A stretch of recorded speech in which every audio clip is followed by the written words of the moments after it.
मुंबई महापालिकेचे सहाय्यक आयुक्त महेश पाटील यांना 1 महिन्याच्या सक्तीच्या रजेवर पाठवण्याचा निर्णय मुंबई महापालिका आयुक्त भूषण गगराणी यांनी घेतलाय।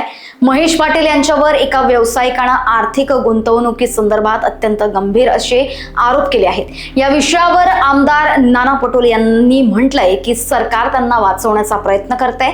पार्थ पवार यांच्याही विषयात असंच झालं होतं। काय बोललेत नाना पटोले सविस्तर बघूयात। दोन्ही राष्ट्रवादी एकत्र येण्याची पुन्हा चर्चा सुरू झालेली आहे। काय सांगणार, कारण अजितदादा स्नेह भोजनाला जाऊन आलेले आहे। चांगली गोष्ट आहे, आनंदाची बातमी तुम्ही सांगितली, आनंद आहे आम्हाला।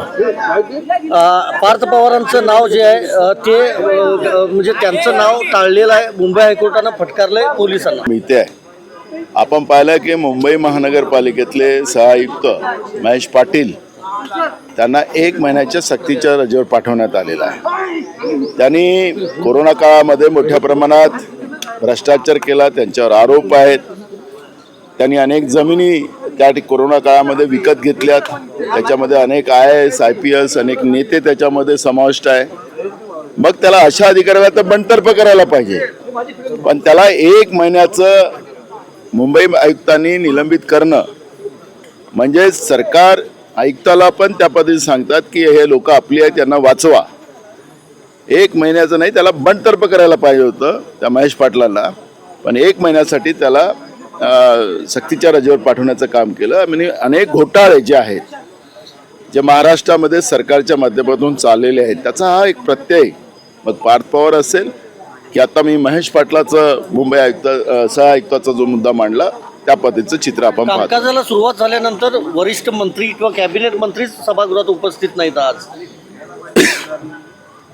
यांना विधिमंडळाचं कामकाज जे आहे त्याचं सारस्व या सरकारला नाही, सगळे आपल्या सेटिंगमध्ये लागले राहतात आणि त्याच्यामुळे विधिमंडळाचा जो दर्जा होता महाराष्ट्राचा या सरकारने घालवलेला आहे असं म्हटलं तर वावगं ठरणार।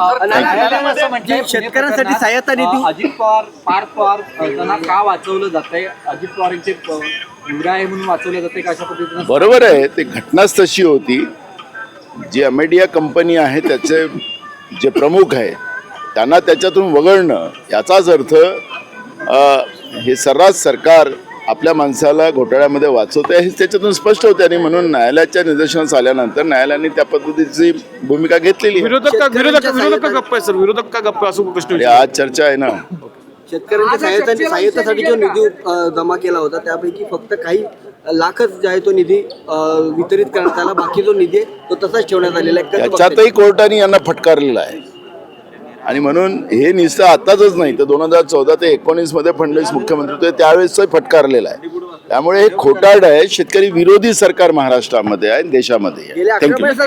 लोकवाहिनी मीडियाकरिता अविनाश तोतळे, नागपूर।